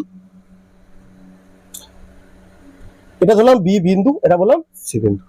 তাহলে প্রত্যেকটা বিন্দুতে ধারা একটা ধারারেখ প্রবাহ, একটা বিন্দু ধরলাম, তাহলে এই বিন্দুতে কটা শক্তি আছে? কটা শক্তি আছে? বলছি ধারারেখ প্রবাহের ক্ষেত্রে 3 শক্তি থাকে, মানে এ বিন্দুতে কটা শক্তি আছে? 3 শক্তি। বি বিন্দুতে কটা শক্তি আছে? সি বিন্দুতে কটা শক্তি আছে? বলেছে প্রত্যেকটা বিন্দুতে 3টে শক্তির যে সমষ্টি হবে একক ভরের, বলছে একক ভরের প্রতি একক ভরের চাপ শক্তি, গতি শক্তি, স্থিতি শক্তি সংখ্যা বলছি। আচ্ছা সংখ্যা বুঝি না বেশি। এ বিন্দুতে যে মোট শক্তি মানে এ বিন্দুতে চাপ শক্তি প্লাস গতি শক্তি প্লাস স্থিতি শক্তি মান সমষ্টি যা হবে, বি বিন্দু তাই হবে, সি বিন্দু তাই হবে। বলছে কখনো এখানটায় চাপ শক্তি বেশি হতে পারে, দেখা যাবে এখানটায় মনে করো হতে পারে এই বিন্দুতে কোন শক্তি এখানে বেশি, ওভারঅল শক্তি বেশি, বলছে 3টে শক্তির সমষ্টি বেশি হবে। মানে এখানটায় মোট এনার্জি, ই বিন্দুতে মোট এনার্জি মানে ই এ, এখানে কটা শক্তি আছে বলছি? এখানে কত আছে? চাপ শক্তি আছে, কাইনেটিক এনার্জি, গতি শক্তি ই কে, এটাকে দেবো ই কে, এটা দেবো ই পি, পোটেনশিয়াল এনার্জি তোমাদের আছে, কার্যক্ষমতা শক্তি আছে না? এগুলো পড়ানো হবে তোমাদের। আবার তোমাদের এই শক্তিগুলো, গতি শক্তি, স্থিতি শক্তি, গতি শক্তি এই 9-এ আবার প্রমাণ আছে। এরপরে চ্যাপ্টার হয়তো ধরবো তোমাদের। চাপ শক্তি কিছু একটা দেওয়া যাবে, ই কি দেবো বলতো? কিছু একটা দিলাম আমি, ই পি তো দিয়ে দিয়েছি না, ই পি এ, তাই তো? প্রেসার পিও, আচ্ছা পিও দিলাম। হ্যাঁ, যা কিছু একটা পরে দিচ্ছি আমি, পরে দেবো না আমি। বলছি এখানে 3টে শক্তি আছে, কি আছে? ইপি আছে, কি আছে? ই কে আছে, আবার এখানে কি আছে? ই পিও কিছু একটা আছে, তাই তো? এই বিন্দুতে তাই 3টে শক্তি, এই বিন্দু 3টে শক্তি। এখানে 3টে শক্তির মোট সমষ্টি যেটা হবে, এখানে 3টে শক্তির মোট যে সমষ্টি হবে ধরলাম সেটা কত? এখানে মোট শক্তি কত? ই এ ধরলাম। 3টে শক্তির মোট সমষ্টি ই এ সমান ই বি সমান হবে ই সি। একই। দেখ হতে পারে, এমন হতে পারে এখানটায় দেখা যাবে একটা শক্তি বেশি, এর থেকে বেশি, কিন্তু দেখা যাবে এখানটায় ই কেটা বেশি। হ্যাঁ, দেখা যাবে, হতে পারে বলছি আমি। আর এখানে দেখা যাবে এই দুটো শক্তি কম কিন্তু এটা বেশি। তাহলে আলটিমেট এখানে মনে করো যোগফল হলো এখানটায় 2 + 5, 3টে শক্তি সমষ্টি 2 + 5 + 7, এখানটা কত হলো? যোগফল কত হলো? 14। বোঝানোর জন্য বলছি, ঠিক আছে, বোঝানোর জন্য বলছি। তাহলে মনে করো এখানটায়, এখানে 2 যেটা ছিল এখানটা মনে করো এর মান 5 বেশি, এখানে হলো কত? 2 মনে করো, ই কেটা মনে করো 2, কিন্তু এটা হলো 7, আলটিমেট কত হয়ে গেল? 14। মোট সমষ্টি একই হবে, ঠিক আছে? ভালো করে সি বিন্দুতে মনে করো এখানে হলো 6, এখানে হলো 6, এখানে হলো 2, তাহলে কত আলটিমেট কত 14। কি আছে এটা হচ্ছে শক্তি সংরক্ষণের সূত্র, যে প্রবাহ কোন আদর্শ প্রবাহের ধারারেখ প্রবাহের ক্ষেত্রে আদর্শ প্রবাহীর ধারারেখ প্রবাহের ক্ষেত্রে হ্যাঁ হচ্ছে প্রবাহ রেখার প্রত্যেক বিন্দুতে একক ভরের গতিশক্তি স্থিতিশক্তি ও চাপ শক্তির সমষ্টি সর্বদা ধ্রুবক হবে। কি বলবো? ধ্রুবক। ক্লিয়ার? কি রে, বোঝা যাচ্ছে? ফিল আসছে মোটামুটি? বোঝার কিছু নেই। বলছে আদর্শ ধারারেখ প্রবাহের ক্ষেত্রে 3 ধরনের শক্তি থাকে, স্থিতিশক্তি, গতিশক্তি, চাপ শক্তি। আমরা জানি এরকম প্রবাহিত হয়, এগুলোকে একটা কি বলা হয়? ধারারেখা। বলছে ধারারেখার প্রত্যেকটা বিন্দু, এখানে একটা বিন্দু হলাম, এখানে বিন্দু হলাম, এখানে বিন্দু হলাম, বলছে এই বিন্দুতে তাহলে মোট শক্তি কত হবে?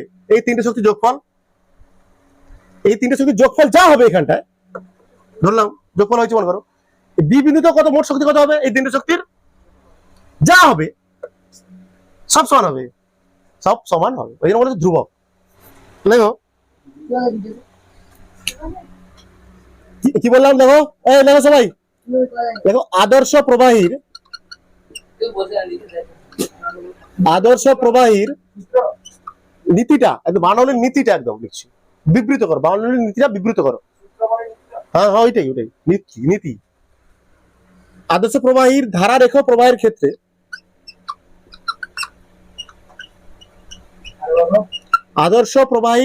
প্রবাহের ক্ষেত্রে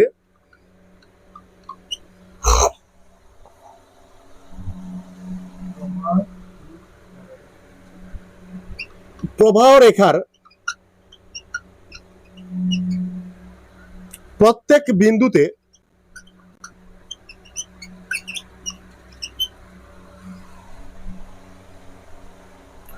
প্রতি একক ভরের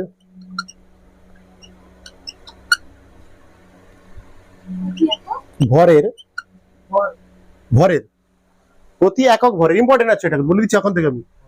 প্রতি একক ভরের স্থিতিশক্তি, গতিশক্তি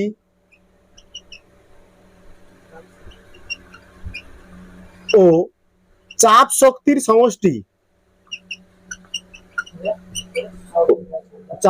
সমষ্টি সর্বদা ধ্রুবক হবে।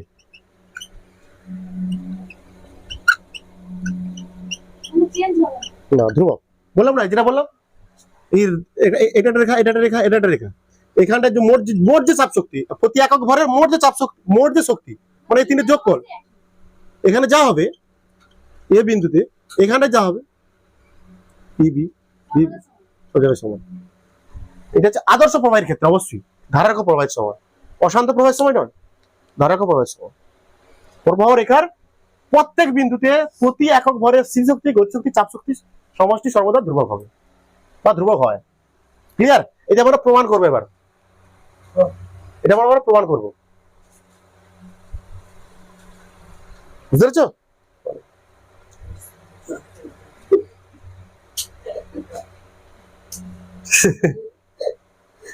বলছে ধারারেখ প্রবাহের যে সমস্ত কি থাকে, কি শক্তি থাকে বললাম আমি, বলে দিচ্ছি ওরা, স্থিতি শক্তি, গতি শক্তি, চাপ শক্তি।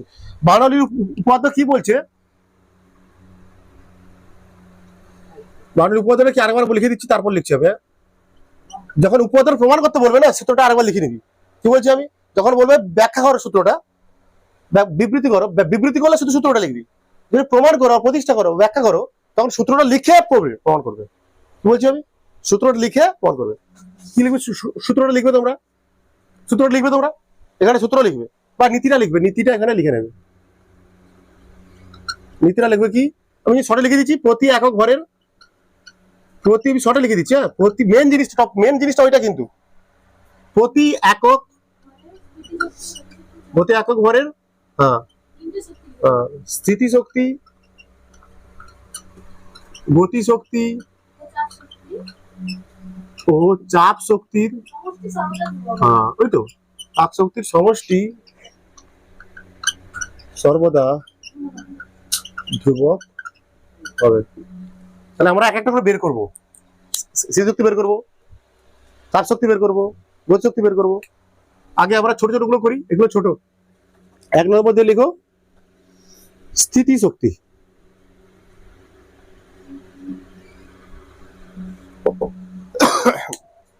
বা পোটেনশিয়াল এনার্জি বলা হয়, ইপি। ইপি দেও। আচ্ছা তোমরা এটা মনে রাখবে, এটা মনে রাখতে হবে তোমাকে। প্রমাণটা পরের চ্যাপ্টারে আছে, প্রমাণটা পরের চ্যাপ্টারে আছে, যে স্থিতি শক্তি সমান স্থিতি শক্তি সমান এম ভর গুণিতক অভিকর্ষ ত্বরণ গুণিতক উচ্চতা। ঠিক আছে, মনে করো একটা বস্তু, এটা আসলে সূত্রটা কেমন হয়, একটা ভূমি, মনে করো একটা বস্তু আছে, এম ভরের বস্তু আছে, উপরে আছে, ভূপৃষ্ঠ থেকে কত উপরে আছে, এই যে তখন এই বস্তুর স্থিতিশক্তি কত হয়, এই বস্তু স্থিতিশক্তি কত হয়, মানে একটা বস্তু এম ভরের বস্তু ভূপৃষ্ঠ থেকে কত উপরে উচ্চতায় উচ্চতায় আছে, হ্যাঁ উচ্চতায় আছে কত, তখন এখানটা ইপি কত হবে, সমান এম জি এইচ। কিভাবে আসছে এগুলো পরে হবে, ঠিক আছে। কোন বস্তু, মনে করেন একটা বস্তু যদি মাটিতে থাকতো এরকম, তাহলে এর কত হতো, এম জি এইচ, তো এইচ কত,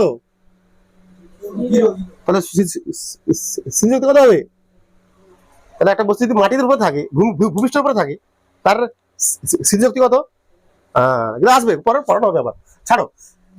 তাহলে কি এটা পেলাম এম জি এইচ, বা ইপি সমান কি লিখবো, এম জি এইচ।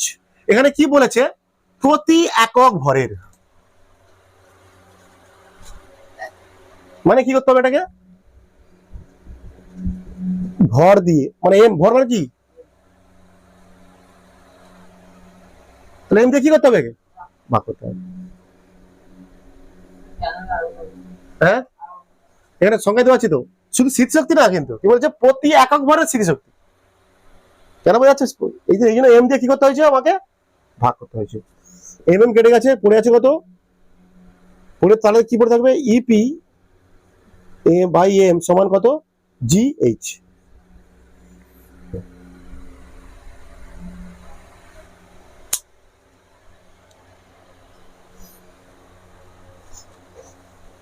এইটা আসলে কি প্রতি একক ভরে, এটা মানে দাঁড়ায়, এইটা হচ্ছে প্রতি একক ভরের, প্রতি একক ভরের এটা কি শক্তি, এটা এটা স্মৃতিশক্তি, প্রতি একক ভরের স্মৃতিশক্তি। বইতে আছে, এটা বইতে নতুন অ্যাড হয়েছে, এই প্রমাণটা আগে তোমাদের বইতে ছিল না, দেখি এই বছর যোগ করে দিয়েছি। দেখো প্রতি একক ভরের স্মৃতিশক্তি, এটা প্রতি একক ভরে স্মৃতিশক্তি হলো। আমাকে আবার বের করতে হবে কি, প্রতি একক ভরে কি বের করবো, লেখো, বুঝে দিচ্ছি। এটা এই চ্যাপ্টার, এই যে এখন করাচ্ছি, বার্নৌলি উপপাদ্য, বার্নৌলি উপপাদ্য একটা বাস্তব প্রয়োগ করবে, শিওর মাস্ট। বলে যে ট্রেনের সামনে দাঁড়ালে, যাত্রীরা সামনের দিকে কেউ যদি যায়, ট্রেনের সামনে দিকে কেউ যায়, কেউ যাচ্ছে রেল লাইনের পাশ দিয়ে, সামনে দিকে ট্রেন চলে যাচ্ছে, লাফিয়ে পড়ে ছিটকে পড়ে যেতে পারে কেন, ছিটকে পড়ে যেতে পারে কেন সামনে, বা প্রশ্ন ঝড় হলে চাল উড়ে যায় কেন, এই প্রশ্নগুলো এখান থেকে ভিড় ভিড় পড়ে আগে দিন করাবো। হ্যাঁ এবার লেখো 2 নম্বর দিয়ে লেখো গতি শক্তি, বা কাইনেটিক এনার্জি হয়, ই কে, কাইনেটিক এনার্জি। গতি শক্তি মানে হচ্ছে কাইনেটিক এনার্জি। কি করবো আমরা এটাকে, গতি শক্তি অনেকটা মনে রাখতে হবে তোমাকে। গতি শক্তির সূত্র কি, হাফ এম ভি স্কোয়ার,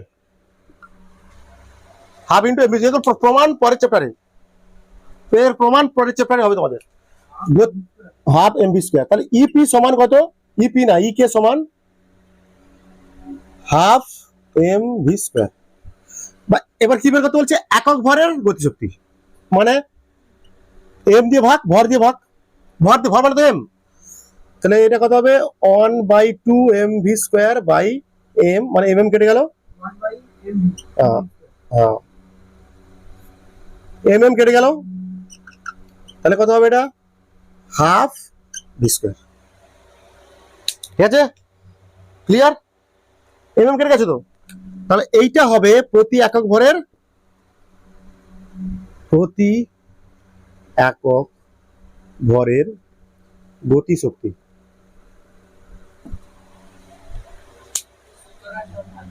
হ্যাঁ এইটা না মনে রাখো, হাফ এম ভি স্কয়ার। বস্তু কোনো বস্তুর মনে করো একটা ভরের বস্তু, এম ভরের বস্তু ভি বেগে যাচ্ছে, এম ভরের বস্তু ভি বেগে যাচ্ছে, ওটা প্রমাণ করলে আসবে, পরের চ্যাপ্টার হবে তো, পরের চ্যাপ্টারে আসবে তো অঙ্ক, চাপ নেই। একটা বস্তু ভি বেগে যাচ্ছে, তখন তার মধ্যে গতিশক্তি কত উৎপন্ন হবে? Half M V square. এটা মনে রাখতে হবে তোমাকে, পরের চ্যাপ্টারে হবে এটা। এটাও বলে চাপ শক্তি হয়ে গেছে। এটা 3 নম্বর শক্তি পড়বো, চাপ শক্তি। চাপ শক্তিটা একটু বড় আছে, এটা দেখাতে হবে তোমাদের। চাপ শক্তি। পেটে জ্বালা উঠেছে, আগের দিন থেকে খাবারটা নিয়ে আমি খাবো, আমার খেতে পাচ্ছি।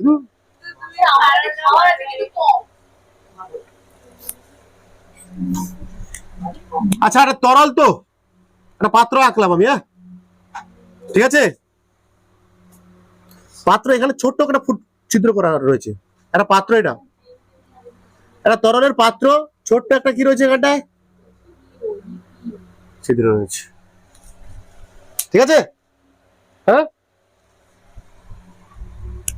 এখানে কি রাখলাম? কর্ক। কি রাখলাম? এটা কর্ক। কর্ক কর্ক মানে কি, এখানে যদি জল লাগে, ধাক্কা দেয়, এটা কর্কটা কি হয়ে যাবে? সরে যাবে, ঠিক আছে,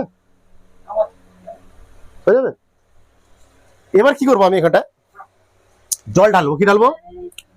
আমি কি ঢালবো এখানটায়? জল ঢাললাম, জল ঢাললাম। কি করবে এখানে? কর্ক, এখানে কর্ক আছে, কর্ক আছে আগে থেকে।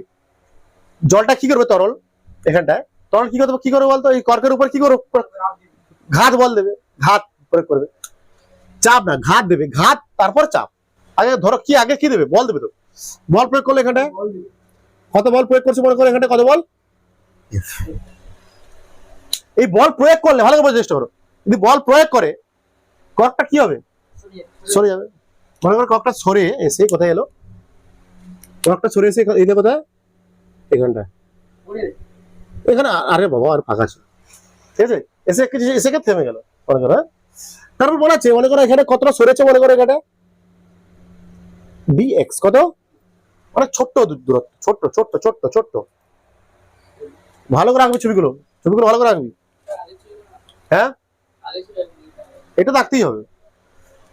কি বলে, একটা পাত্রে কি বললাম, একটা পাত্র এরকম ছিদ্র আছে নিচে, ঠিক আছে। এই ছিদ্রে একটা নল লাগানো আছে, নলের সঙ্গে কি আছে? একটা কর্ক নিয়েছি। কর্কটা কি হতে পারে? বল প্রয়োগ করলে কর্কের উপর কর্কটা সরতে পারে, ঠিক আছে। তারপর জল ঢাললাম আমি, বা কোনো তরল নিলাম, ঠিক আছে, নিলাম তো। তরল কি করবে? এর উপরে কি করবে? এই কর্কটার উপরে কি করবে? বল প্রয়োগ করে। বল প্রয়োগ করলে কি হবে? এই কর্কটা কি সরে আসবে, মানে এটা কতটা সরে আসছে? এটা ডিএক্স, এটা কত? ডিএক্স সরে আসছে, মানে ক্ষুদ্র দূরত্ব। ডিএক্স মানে ক্ষুদ্র দূরত্ব সরে আসছে, ক্ষুদ্র দূরত্ব। ডি মানে ছোট দ্বারা প্রকাশ হয়, ঠিক আছে। তোমরা পড়বে পরের চ্যাপ্টারে, যদি কোনো বস্তুর উপর বল প্রয়োগ করলে, কোনো বস্তুর উপর বল প্রয়োগ করলে যদি তার স্মরণ হয়, যদি তার স্মরণ হয়, কোনো বস্তুর উপর বল প্রয়োগ করলে যদি তার স্মরণ হয়, হচ্ছে তো, সরে যায়। যদি স্মরণ হয়, তাহলে আমরা বলবো সেই বল ওই বস্তুর উপর কি করেছে? কার্য করছে, কার্য। আর এই কার্যের মান কি হয়? বল গুণিতক স্মরণ, বল গুণিতক স্মরণ, ঠিক আছে। চলে গো, তরল কর্কের উপর, কর্ক সিও আর কি, কর্ক এর উপর এফ বল প্রয়োগ করার, মানে তরল কর্কের উপর এফ বল প্রয়োগ করায়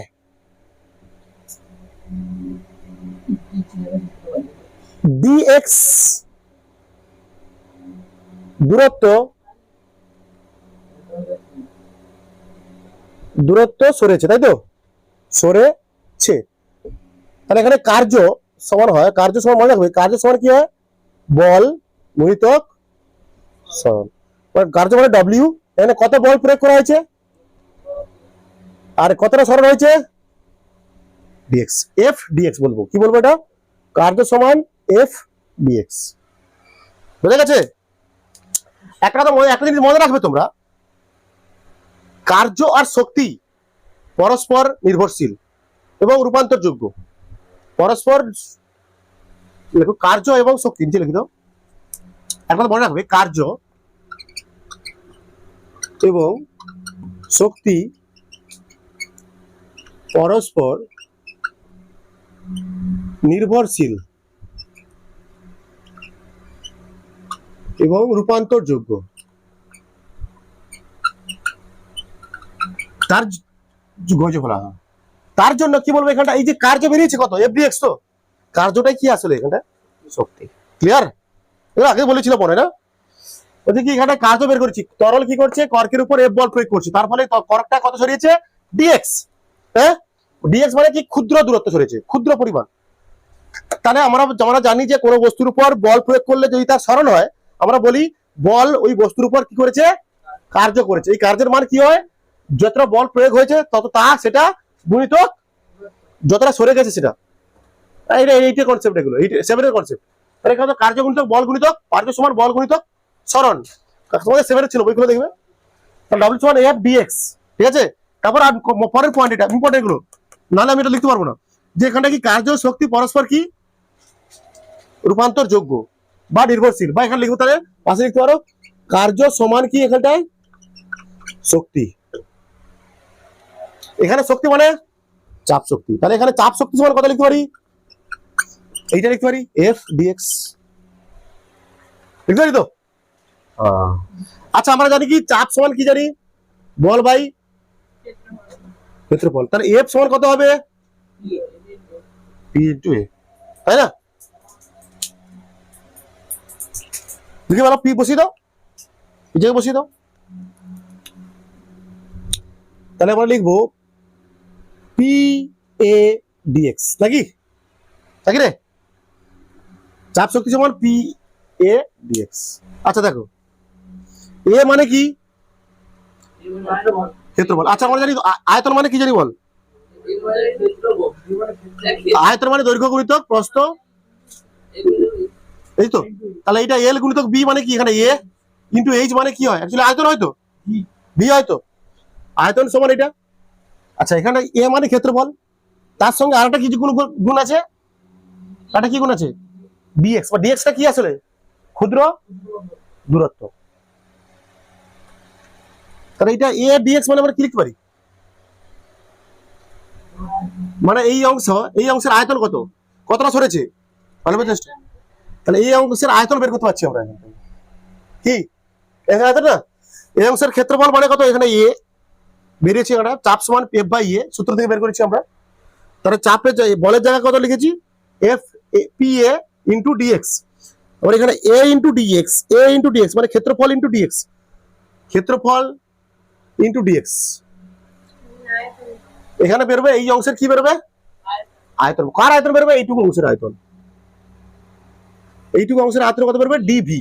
হ্যাঁ, ডিএক্স গুণ করা হচ্ছে, তো ডিএক্স মানে এটা দূরত্ব, তো ক্ষেত্রফলের সঙ্গে আরেকটা দূরত্ব গুণ করছি, এটা ক্ষেত্রফল গুণিতক উচ্চতা মানে কত হয়, ক্ষেত্র আয়তন সমান দৈর্ঘ্য ইন্টু প্রস্থ ইন্টু উচ্চতা, আর দৈর্ঘ্য ইন্টু প্রস্থ মানে কি আয়তন, ক্ষেত্রফল।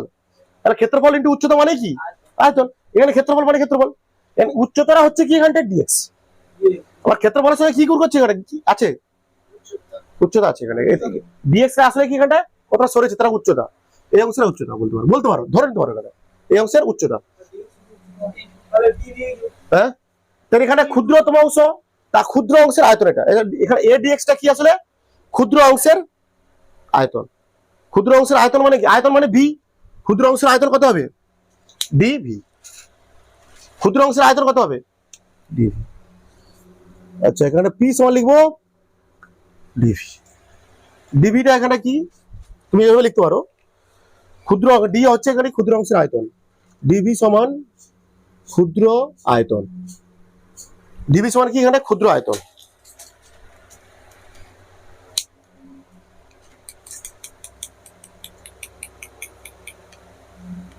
কত দূর হয়েছে,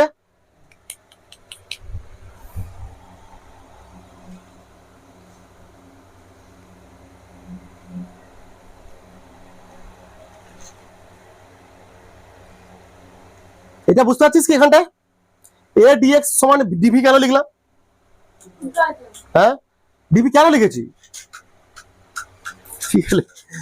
আমরা জানি কি আয়তন সমান কি দৈর্ঘ্য ইনটু প্রস্থ ইনটু উচ্চতা। আবার দৈর্ঘ্য ইনটু প্রস্থ মানে কি ক্ষেত্রফল। ক্ষেত্রফল মানে কি এই দ্বারা প্রকাশ করি আমরা। ক্ষেত্রফলের সঙ্গে এই উচ্চতা গুণ করছি।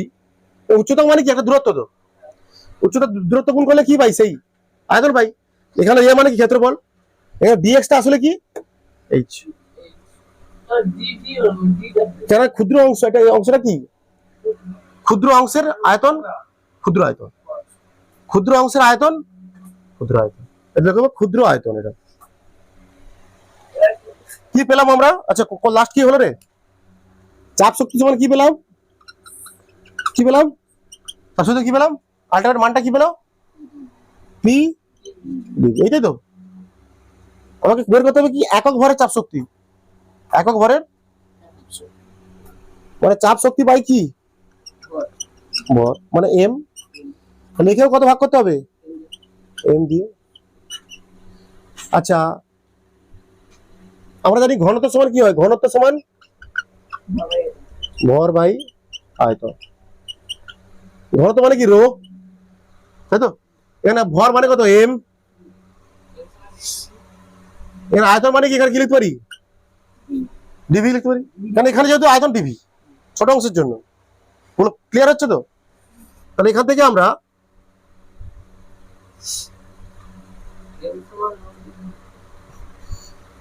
এখানে এখানে কি লিখতে পারি? P into DV by M লিখতে পারি তো?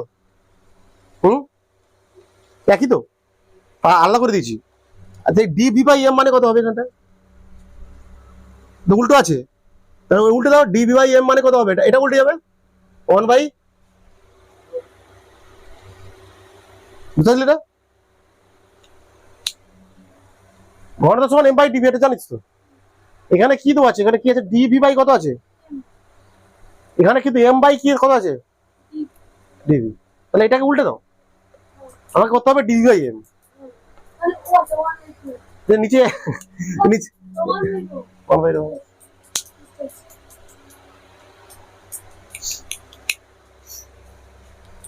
তাহলে এই জায়গায় কত লিখতে পারি? পি ইন্টু 1 বাই রো লিখতে পারি তো? বা পি বাই কি রো। এটা হয়ে গেছে ব্যাস।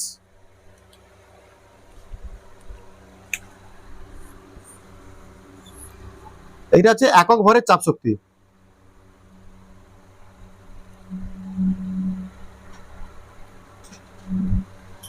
পাশের এগুলো কিন্তু করতে হবে। খাতা সুন্দর করে বানাও, খাতা সুন্দর করে লিখতে হবে। যে ভালো বানাবে খাতা তারপর সে ভালো পড়বে সব থেকে। এমন ভাবে লেখো যাতে আমি পড়ার সময় যেন কোনো সমস্যা না হয়। আগে নিজের নোটস বানানোটা আসল, নিজের নোটস বানানোটাই আসল। কিন্তু দেখো অতএব বার্নৌলির নীতি অনুসারে, বার্নৌলির নীতি অনুসারে কি বলেছে? বার্নৌলি কি বলেছে? একক ভরের স্থিতিশক্তি, চাপ শক্তি আর গতিশক্তির সমষ্টি কি হবে? ধ্রুবক। ব্যাস সিম্পল। মানে বলতে চাইছে একক ভরের প্রথমে কি একক ভরের স্থিতিশক্তি কি ছিল? ই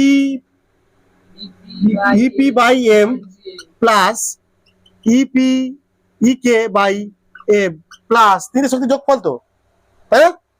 তারপর কি চাপ শক্তি বাই এম, এটা কোনো দিদি না। চাপ শক্তি বাই এম সমান কত হবে? এটা মানগুলো বসাবো। এটা কি, এটা কত ছিল? G H third G H. এটা কত ছিল? জি এইচ নাকি? এটার মান কত ছিল রে? জি ছিল। এটা কত ছিল?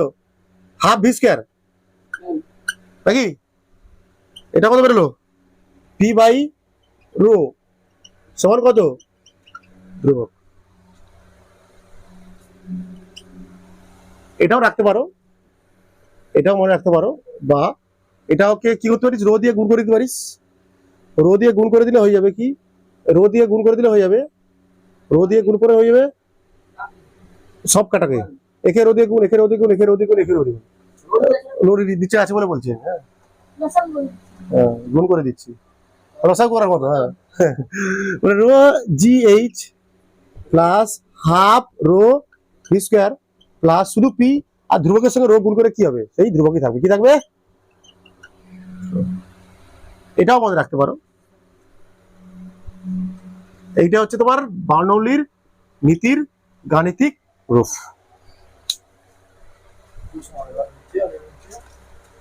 আগের দিন হবে প্রয়োগ, আগের দিন প্রয়োগ করে সান্দ্রতা শুরু করা হবে। সান্দ্রতা ক্লাস মধ্যে মিস করবে না কেউ, সান্দ্রতা ভেরি ভেরি ইম্পর্টেন্ট। এই টপিক গুলো সব ছেলে বলে আউ ফাউ করে পড়ে চলে যায়, বাস্তবে বলছি। চ্যাপ্টার গুলো, এই টপিক গুলো 11 এর টপিক, সব 11 এর টপিক গুলো।